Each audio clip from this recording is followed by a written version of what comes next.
Assalamu alaikum to everyone. I welcome you all in my YouTube channel. Today we are going to discuss about the chapter Judiciary. This is the chapter taken from the 8th class political science designed by CBSE. So let us discuss the chapter number 5, that is Judiciary.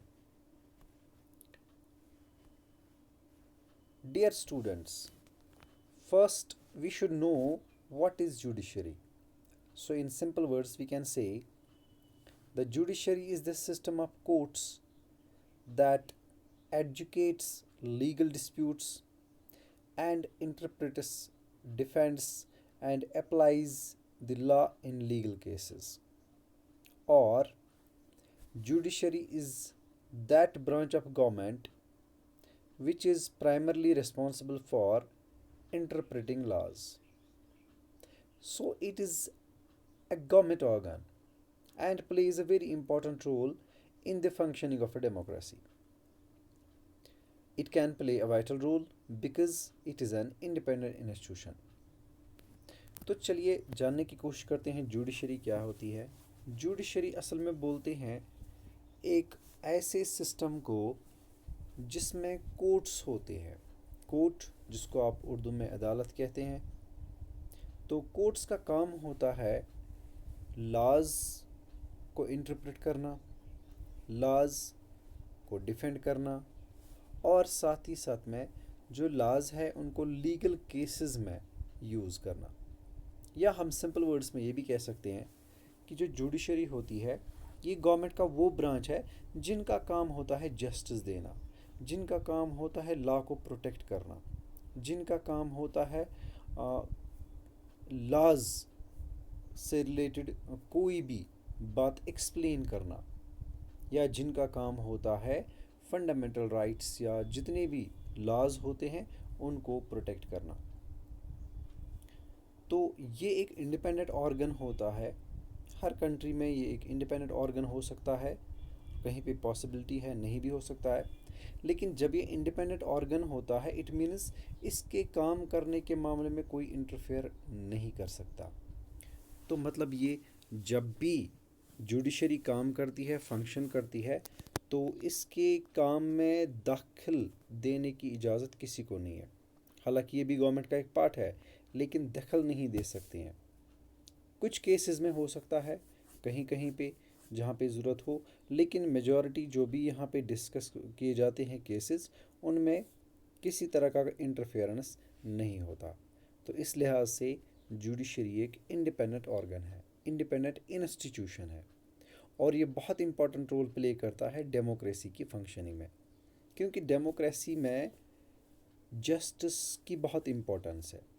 As you know, you may have discussed the features of democracy, जिसमें आपने पढ़ा होगा equality, liberty, fraternity, freedom. ये सारी terminology refer करती है justice की तरफ, क्योंकि जब इंसान को जस्टिस मिलती है, इंसाफ मिलता है, तो उसको ये सारी चीज़ें मिलती है। जब कभी भी इन चीज़ों को छीना जाता है तो तब जाके ये जुडिशरी, ये कोर्ट सिस्टम इंटरवेन कर सकता है और एक इंसान कोर्ट में जाकर केस फाइल कर सकता है अपनी राइट्स के लिए। तो और जानने की कोशिश करेंगे इस चैप्टर में। चलिए नेक्स्ट स्लाइड पे। Now the question is what is the role of a judiciary. Judiciary के बहुत सारे काम हैं, वो बहुत सारे डिसीजंस लेते हैं, बहुत सारे डिस्प्यूट्स को सॉल्व करते हैं। ये डिस्प्यूट्स डिफरेंट लेवल्स के हो सकते हैं। तो इनको नॉर्मली डिवाइड किया जाता है 3 कैटेगरीज़ में। पहली कैटेगरी को बोलते हैं रेजोल्यूशन। रेजोल्यूशन का मतलब क्या होता है? The judicial system provides a mechanism for resolving disputes between citizens, between citizens and the government, between two state governments and between the center and state governments। अब रेजोल्यूशन किसको बोलते हैं? रेजोल्यूशन का सिंपल वर्ड्स में हम कहेंगे ये वो जुडिशल सिस्टम है या ये वो सिस्टम है जिसमें जो केस होता है, केस मतलब डिस्प्यूट होता है, सिटीजन्स के बीच में अगर हो तो रेजोल्यूशन के ज़रिए वो सॉल्व हो सकता है। अगर दो गवर्नमेंट्स के बीच में हो, यानी दो स्टेट गवर्नमेंट्स के बीच में प्रॉब्लम हो, तो वहाँ पे सॉल्यूशन कोर्ट्स दे सकता है। इसी तरह से अगर एक पर्सन, एक सिटीज़न और गवर्नमेंट के बीच में कोई कॉन्फ्लिक्ट हो, कोई प्रॉब्लम हो, तो वहाँ पे भी कोर्ट इंटरफेयर कर सकता है। कोर्ट अपनी जस्टिस सुना सकता है, अपनी राय दे सकता है, या अपना जो डिसीजन है वो दे सकता है।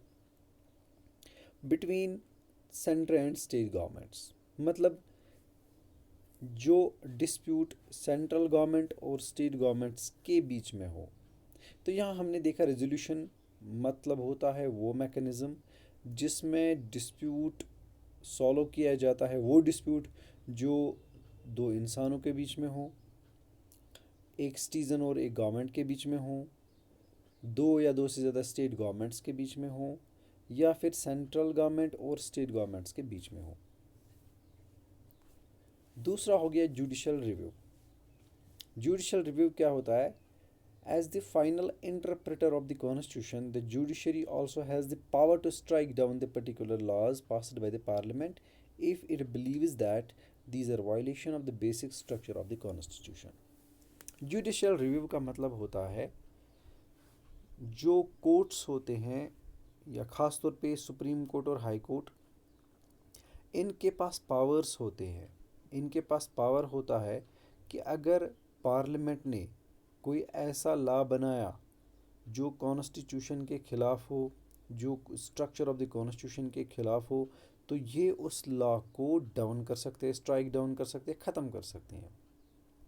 तो इससे पता चलता है कि जो सुप्रीम कोर्ट या हाई कोर्ट्स हैं, ये कॉन्स्टिट्यूशन के सेवियर्स हैं, ये कॉन्स्टिट्यूशन को प्रोटेक्ट करते हैं, ये कॉन्स्टिट्यूशन को गार्ड करते हैं। That's why supreme court is called as the guardian of Indian constitution.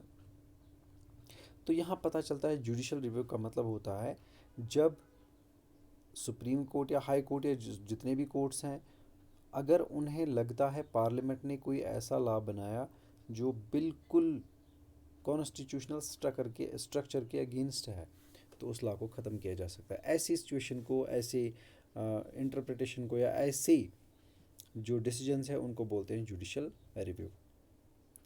तीसरा जो हमने बोला, तीसरी मेन फंक्शन वो होती है upholding the law and enforcing fundamental rights. जैसे मैंने पहले ही कहा, डेमोक्रेसी में फंडामेंटल राइट्स की बहुत इम्पोर्टेंस है, बल्कि फंडामेंटल राइट्स अगर नहीं है तो फिर वो डेमोक्रेसी भी नहीं है। तो डेमोक्रेसी में फंडामेंटल राइट्स की ही बहुत ज़्यादा इम्पोर्टेंस है, क्योंकि इसी से एक सिटीज़न की लाइफ कंफर्टेबल होती है, वो सिक्योर फील करता है और डेवलपमेंट की ओर बढ़ता है। लेकिन जब कभी भी ऐसा होता है कि सिटीजन्स को लगता है कि हमारे फंडामेंटल राइट्स छीने गए, या उन्हें कभी छीना गया, किसी ने फंडामेंटल राइट छीना हो, कोई भी फंडामेंटल राइट, तो वो उस टाइम पे सुप्रीम कोर्ट में जा सकते हैं, हाई कोर्ट में जा सकते हैं। तो लोअर कोर्ट्स में भी पॉसिबिलिटी है, लेकिन हाई कोर्ट और सुप्रीम कोर्ट चूँकि हाईएस्ट अथॉरिटी होती है, इसलिए वहाँ पे श्योरिटी है कि ये फंडामेंटल राइट्स उनको बचाए जाएंगे। यानी हम ये कह सकते हैं कि जुडिशरी का ये भी काम है कि वो फंडामेंटल राइट्स को प्रोटेक्ट करते हैं, सिटीज़न को बचाते हैं, सिटीज़न के फंडामेंटल राइट्स को प्रोटेक्ट करते हैं, वायलेट होने से बचाते हैं। So these are the three main what we called functions of the judiciary. अब सवाल हमारे पास है, what is an independent judiciary? Independent judiciary क्या होती है?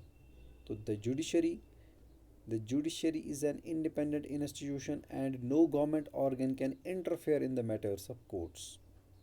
So the courts are not under the government and do not act on their behalf. देखिए, जो जुडिशरी होती है, मैंने पहले भी कहा कि ये एक इंडिपेंडेंट इंस्टीट्यूशन है। हालांकि गवर्नमेंट का ही ऑर्गन है, लेकिन काम ये करता है इंडिपेंडेंटली। यानी न प्राइम मिनिस्टर, न प्रेसिडेंट, ना कोई बड़ा ऑफिसर, ना एमएलए, ना एमपी इसके काम में इंटरफेयर कर सकता है, और ना ही कोई ऑर्गन, लेजिस्लेचर या फिर एग्जीक्यूटिव, इसमें इंटरफेयर कर सकता है। इनके डिसीजंस खुद लिए जाते हैं, यानी खुद कोर्ट में लिए जाते हैं, जिसमें डिस्कशंस होते हैं, लॉयर्स होते हैं, या जज होते हैं, चीफ जस्टिस होते हैं, तो वो खुद लेते हैं, ना तो ये किसी पर्सन को मानते हैं ना किसी अथॉरिटी को। तो इसलिए इनको बोलते हैं independent institution. So it is the independence of the judiciary that allows the courts to play a central role in ensuring that there is no misuse of power by the legislature and the executive. अब देखिए ये independence जो judiciary की है, ये इनको allow करती है कि जो बाकी दो ऑर्गन्स है, लेजिस्लेटर एंड एग्जीक्यूटिव, उन पे नज़र रखी जाए। कहीं ऐसा तो नहीं हो रहा है कि ये दोनों, यानी लेजिस्लेचर यानी एग्जीक्यूटिव जो पार्लियामेंट के दो ऑर्गन्स हैं या गवर्नमेंट के दो ऑर्गन्स हैं, कहीं ऐसा तो नहीं है कि अनलिमिटेड पावर्स एंजॉय कर रहे हैं और लोगों को इनसे परेशानी होती है, ये लोगों के राइट्स छीन रहे हैं या अपनी मर्ज़ी की गवर्नमेंट चला रहे हैं। कहीं ऐसा तो नहीं हो रहा है। अगर ऐसा हो रहा है तो उस टाइम पे कोर्ट में उनकी ट्रायल्स होंगी और अगर लगा कि वो गिल्टी हैं तो उनको पनिशमेंट दी जाएगी। तो मतलब ये जो जुडिशरी है ये नज़र रखती है बाकी दो ऑर्गन्स पे, जो गवर्नमेंट के दो ऑर्गन्स है, लेजिस्लेटिव एंड एग्जीक्यूटिव। इसके अलावा क्या है रोल इस जुडिशरी का? It also plays a crucial role in protecting the fundamental rights of citizens because anyone can approach the courts if they believe that their rights have been violated. कभी भी एक citizen को अगर लगा कि मेरे राइट्स छीने जा रहे हैं या छीने गए हैं, भले ही वो कोई भी पर्सन हो, वो कोई मिनिस्टर हो, वो कोई गवर्नमेंट ऑफिसर हो, वो कोई सिविलियन हो, वो कोई आर्मी ऑफिशियल हो, जब एक सिटीज़न को लगता है या कोई प्रूफ है उसके पास कि मेरे जो राइट्स है छीने जा रहे हैं, तो वो कोर्ट में जा सकता है, केस फाइल कर सकता है और उसके राइट्स को प्रोटेक्ट करने का काम इसी जुडिशरी का है। तो इससे पता चलता है कि ये एक गार्डियन है, ये जो जुडिशरी है it is a guardian of fundamental rights. What is the structure of courts in India? तो हिंदुस्तान में क्या स्ट्रक्चर है इन कोर्ट्स का, यानी किस तरह से फंक्शनिंग करते हैं? तो कोर्ट्स के डिफरेंट लेवल्स हैं। ख़ासतौर पे इंडिया की बात करें तो डिफरेंट लेवल्स हैं कोर्ट के। तो सबसे लोवेस्ट लेवल पे जो कोर्ट्स होते हैं, लोवेस्ट लेवल पे यानी डिस्ट्रिक्ट लेवल पे, तो उनको डिस्ट्रिक्ट कोर्ट्स भी कहते हैं, उनको लोक अदालत भी कहते हैं या लोकल कोर्ट्स भी कहते हैं। ठीक। स्टेट लेवल पे जो कोर्ट्स होते हैं they are called high courts, और जो सबसे बड़ा कोर्ट होता है एक कंट्री में एक ही, दैट्स कॉल्ड सुप्रीम कोर्ट। तो हम कह सकते हैं कंट्री में एक ही बड़ा कोर्ट होता है, दैट्स कॉल्ड सुप्रीम कोर्ट। उसके बाद हर एक स्टेट में या दो से ज़्यादा स्टेट्स में एक ही कोर्ट भी हो सकता है, दैट्स कॉल्ड हाई कोर्ट। और जो डिस्ट्रिक्ट लेवल पे होता है they are called subordinate courts या फिर डिस्ट्रिक्ट कोर्ट्स। तो इन कोर्ट्स में अक्सर ये कोर्ट्स पाए जाते हैं डिस्ट्रिक्ट लेवल पे या फिर तहसील लेवल पे। तो ऐसे कोर्ट्स में जो जज होते हैं वो दे आर कॉल्ड डिस्ट्रिक्ट जज। तो यहाँ हमें देखा लेवल, डिफरेंट लेवल्स की हमने बात की कि एट द टॉप जो सबसे बड़ा कोर्ट होता है वो सुप्रीम कोर्ट होता है।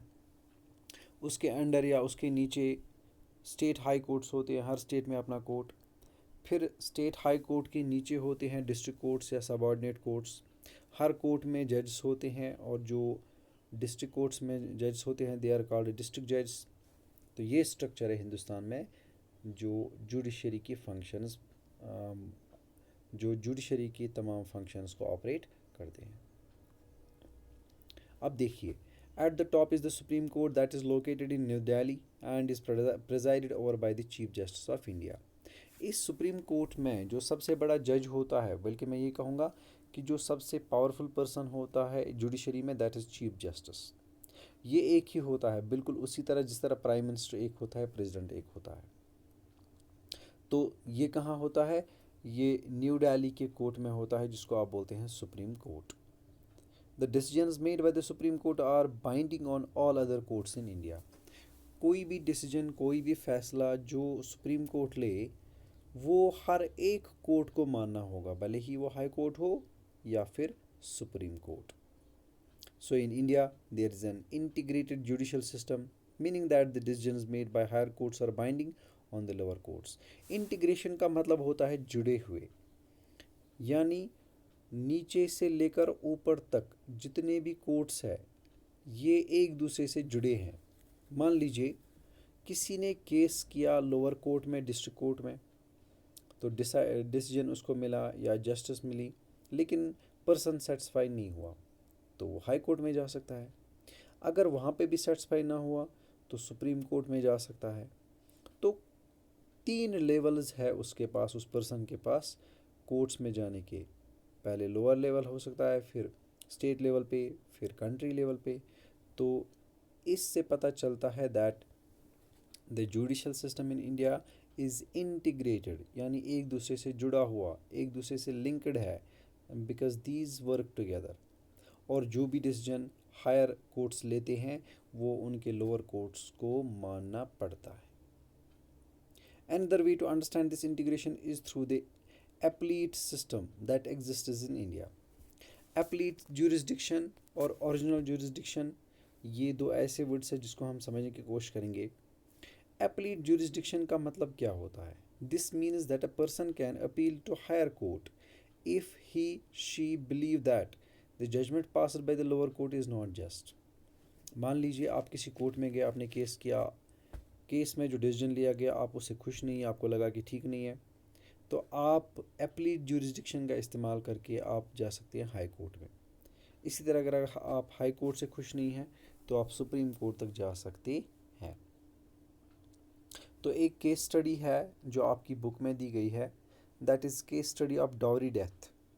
तो ये आपको पढ़ना होगा और इस केस का नाम है state Delhi administration versus Lakshman Kumar and others. 1985 में ये केस आया था, from the lower courts to the supreme court.